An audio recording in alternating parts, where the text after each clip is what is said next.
Pourquoi les jeunes Français ne sont-ils pas bons en histoire? 7 collégiens sur 10 ne maîtriseraient pas les grandes dates et les grands événements. Question de manuel et de méthode selon certains historiens. D'autres, au contraire, pensent qu'il faut vivre avec son époque, mieux connaître l'Europe que le règne de Louis XIV. Nadia Hajbouziane, Frédéric Faure. Clovis, Jeanne d'Arc, Louis XIV et Napoléon, ces noms disent-ils encore quelque chose aux collégiens? Petit test ici à Paris avec des élèves de 11 à 14 ans.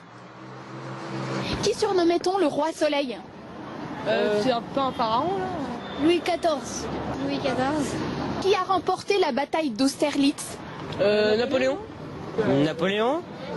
C'est ce même Napoléon. En quelle année? Je sais pas. Aucune idée. 1805. Selon une récente étude, 70% des élèves ne maîtrisent pas les fondamentaux en histoire à la fin du collège. Une mauvaise note qui n'est pas une surprise pour cet historien. Il a enseigné 10 ans en ZEP. Lui défend une certaine conception de l'histoire. Et n'hésite pas à le faire jusque sur les plateaux de télé, car selon lui, on enseigne mal l'histoire au collège. Pas assez de chronologie, trop d'illustrations et des héros relégués au second plan. Démonstration.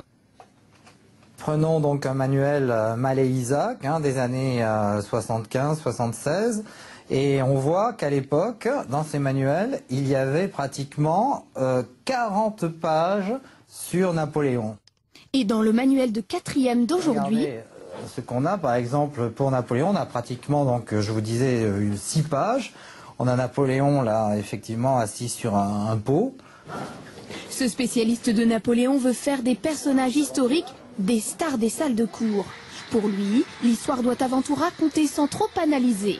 Aujourd'hui, avec cette lecture zapping, cette lecture atomisée par grands thèmes, on ne comprend plus rien, on ne peut plus sentir ce qui faisait passionner, ce qui rendait passionnant l'histoire, c'est l'histoire des grands hommes, ce sont les hommes qui font l'histoire, il ne faut jamais oublier.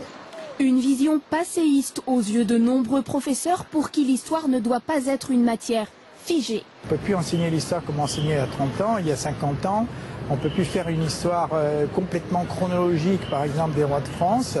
On ne peut plus faire une histoire, si vous voulez, comme l'ont connu nos parents et nos grands-parents, parce que la société a évolué.